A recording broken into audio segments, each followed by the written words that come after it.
I'm going to say a few things about Paramahansa Yogananda and a vision I had. And the vision took place back in 1979. And I know some of the people listening to this were born about that time, which is amazing to me. I'm feeling a little camera shy today. So here's just a picture of me making another video. You'll see that I have been healing from an accident from 2 years ago, because you can see the traces of a black eye and some my smile is a little crooked now, but it actually was a soul. Those kind of things, an illness or an accident is always an invitation or a journey to something new that you must learn. And that's the way the accident was for me. But that's for another time. And also, my voice is damaged a bit, my vocal cords. So, this dream took place back in 1997, back in the day, and I I was in beautiful Myrtle Beach, South Carolina.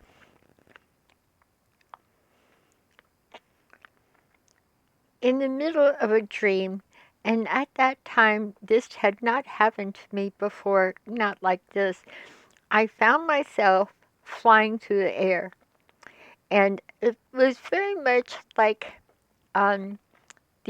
I guess the kids in Peter Pan, and how they were flying arm in arm.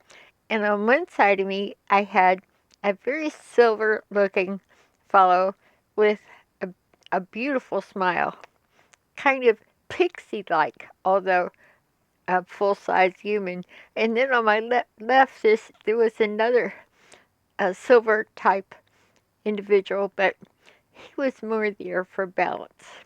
Okay, so I'm like flying along and like, oh, this is cool. Where am I? And my guide, who I believe his name was Harold, and I saw him another time in another dream just 2 years ago. It was just blew me away. So now, finally, at last, I know my guide, Harold. And so he said, "Watch this. I'm going to tell you about life and the way it works." And we swooped down and we kind of hovered over a beauty parlor scene with an interpersonal drama unfolding between a couple of beauticians. One was male, and I seemed to be relating the most to the male beautician. And I was told by my guide, Harold, he said, if you watch it long enough, you'll become it. And I watched it. I watched them argue. They had a little problem they couldn't straighten out. Interpersonal stuff is just that. And if it would happen in a beauty parlor, sure, why not? You know, maybe they get a little huffy sometimes. I know I do. So I think that's what the lesson was. So pretty soon I felt myself seeing through the eyes of the male beautician. And I felt very involved in this little interpersonal drama. And then all of a sudden, I felt this whoosh, and I was back with my guide, Harold, and his friend. Sometimes, I had, anyhow, I won't tell you about them, that takes too long. They're kind of beautiful people. They felt like people, kind of. So, my guide said to me, this is the drama of life. You can overcome it the day you can go to a really good drama or action movie or romance where you're really involved in it. And if you can sit there in your seat and periodically remember that you're in your seat, not involved with the action. In fact, if you can even get up and walk out right in the middle at the high point where something amazing is happening, like in Star Wars and some of those movies, you really can't tear yourself away. Well, our lives are Star Wars type things.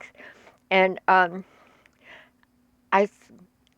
they said, now remember, go to the movies and see if you could do it. So I kind of had it. I tried. I went to a couple movies, action packed. I, I just failed every time. I would get re-involved.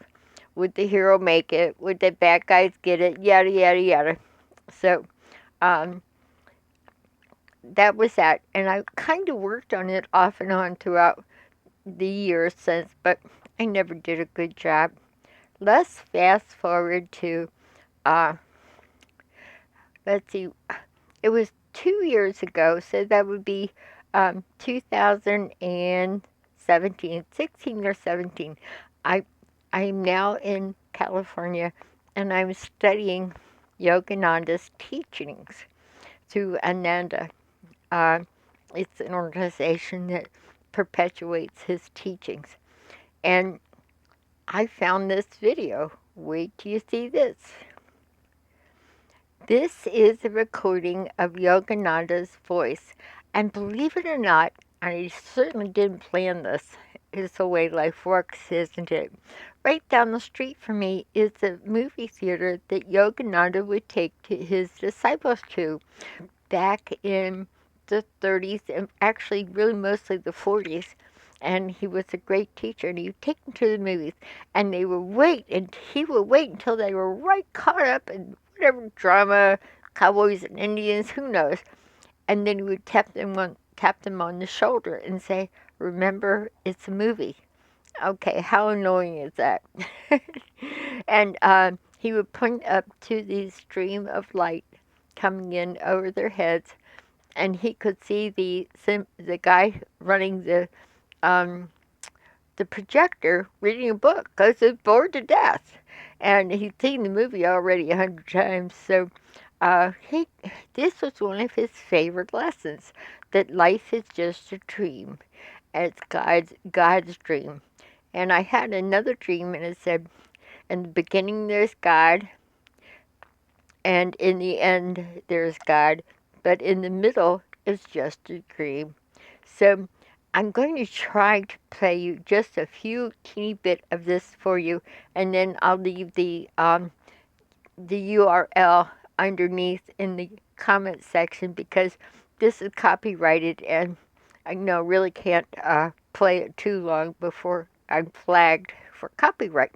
And also, I can guide you to Ananda online, and they're really good for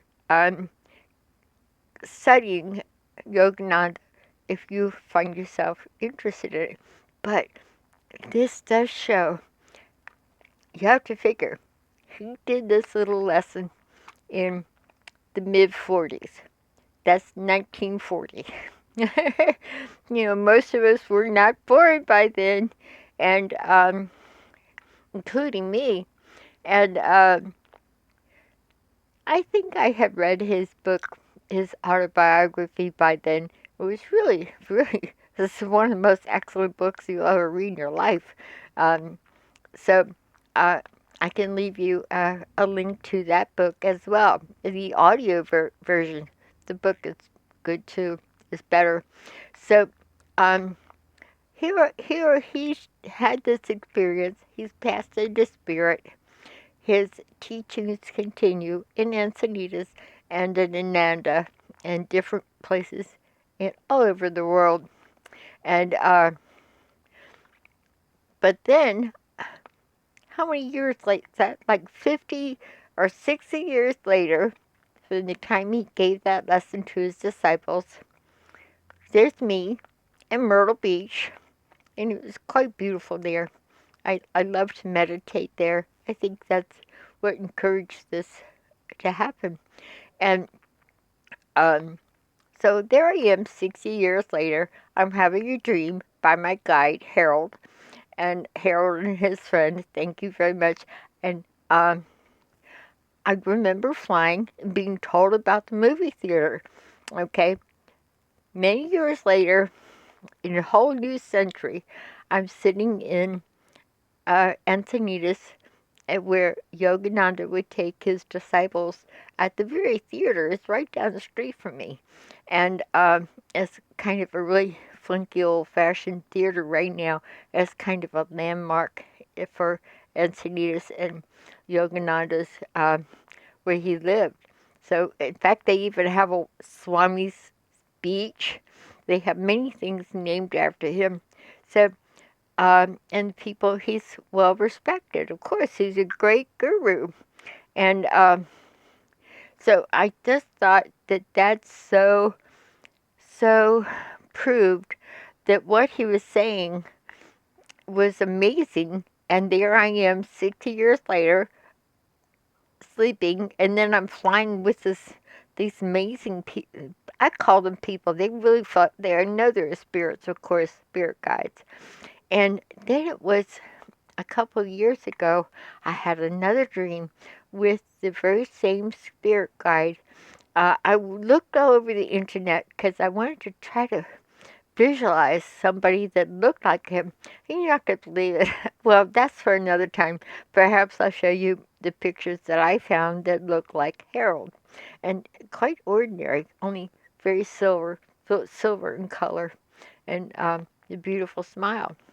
So, uh, let me see if I can get this to play. Now you're going to be really um, when you connect it with the link down below, you're going to be very surprised by Yogananda's voice.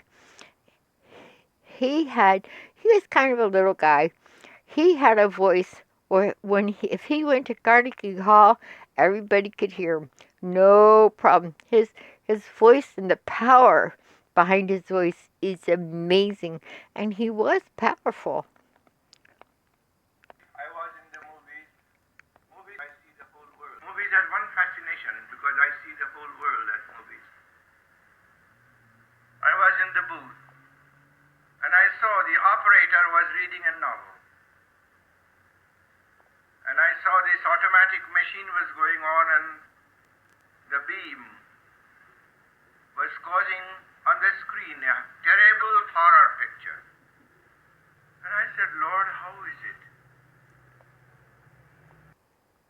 And this is Ananda Online, and we'll leave you a link below for them.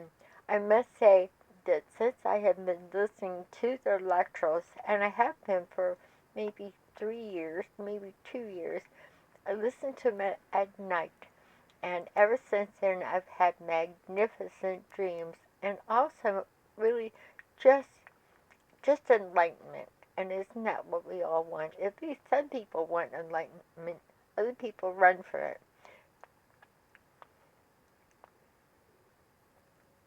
So this is me. Maybe next time I won't be so camera shy. I wanted to share that with you because that was kind of amazing to me. And if you can connect the teaching in the mid 1940s, me getting a dream in 1997, which is quite a few years ago, about 22 years ago. I never forgot that dream. How could I forget that?